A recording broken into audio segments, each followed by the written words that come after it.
This is more than legacy. This is a source of inspiration, sharing the journey of discovery. PSN College of Engineering and Technology. தனி பெரும்பான்மை இல்லாமல் பாஜக ஆட்சி அமைப்பதால் தமிழகத்திற்கு தேவையான உரிமைகளை கேட்டு பெறுவோம் என கலாநிதி வீராசாமி தெரிவித்துள்ளார். வடசென்னை தொகுதியில் இரண்டாவது முறையாக எம்பியான அவரோடு நமது செய்தியாளர் ரமேஷ் நடத்திய நேர்காணலை பார்க்கலாம். நீங்க இப்ப 22 எம்பிக்களோட இருக்கீங்க.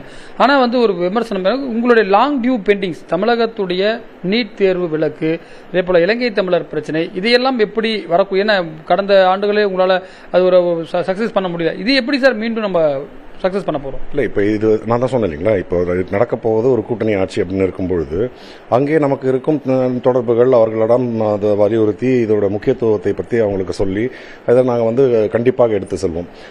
இதில் நீங்கள் கேட்டது இலங்கை பிரச்சனை, இது எல்லாத்துக்குமே இது இந்திய அரசாங்கம் இப்பொழுது கூட்டணி ஆட்சியாக இருக்கும் பொழுது இதை பற்றிய முக்கியத்துவத்தை வலியுறுத்தி இதில் குறிப்பாக வெளியுறவுத்துறை அப்படின்னு பார்க்குறப்போ உங்களுக்கு இலங்கையில் சைனாவின் ஆதிக்கம் அதிகமாக இருந்தால் இந்தியாவுக்கு நல்லதல்ல.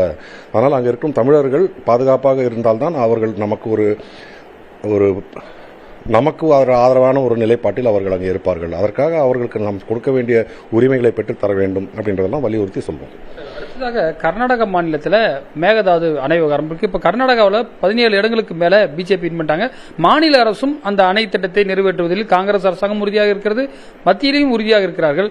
இப்போ இன்னும் அக்ரெசிவாக அவர்கள் இருப்பதற்கு வாய்ப்பு இருக்கு. அதை நம்ம எப்படி முட்டுக்கூட காங்கிரஸோட நம்ம இங்க இருக்கமா இருந்தாலும் அவங்க வேற ஸ்டாண்ட் அங்க எடுக்கிறாங்க. அதை எப்படி டேக்கிள் பண்ண போறீங்க? அதாவது நீங்க ஒரு கூட்டணின்னு நாங்கள் இருக்கிறப்போ எங்களுடைய கொள்கைகள் அப்படின்றது தேசிய அளவில் என்னென்ன இருக்கணும், மாநிலங்களுக்கு எங்களுக்கு என்னென்ன வேணும் அப்படின்றது தான் எங்களுடைய குறிக்கோளாக இருக்கும்.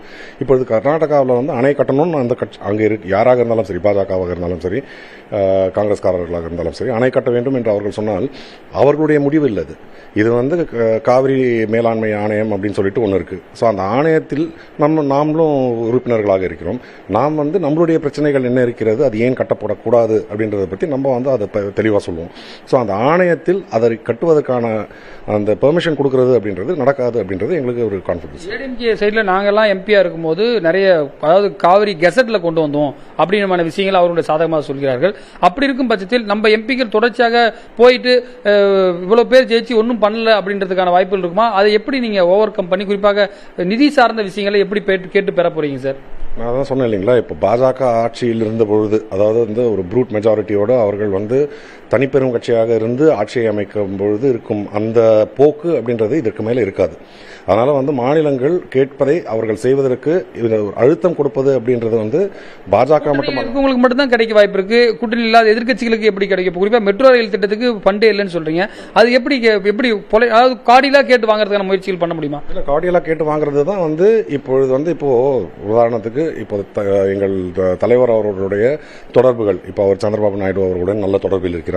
இன்ஃபேக்ட் வெற்றி பெற்றதுக்கு அப்புறமா டெல்லியில் அவரை சந்தித்தும் பொழுது ஒரு வாழ்த்து தெரிவித்து அவருக்கு ஒரு மலர் சென்று கொடுத்து அப்படின்றதெல்லாம் வாழ்த்து தெரிவித்திருக்கிறார். இந்த ஒரு நட்புடன் இருக்கும் அந்த நபர்களை வைத்து இதை தமிழ்நாட்டிற்கு தேவையானவற்றை கண்டிப்பாக அவர்கள் முதலமைச்சர் அவர்கள் செய்வார் என்ற நம்பிக்கை எங்களுக்கு இருக்கிறது.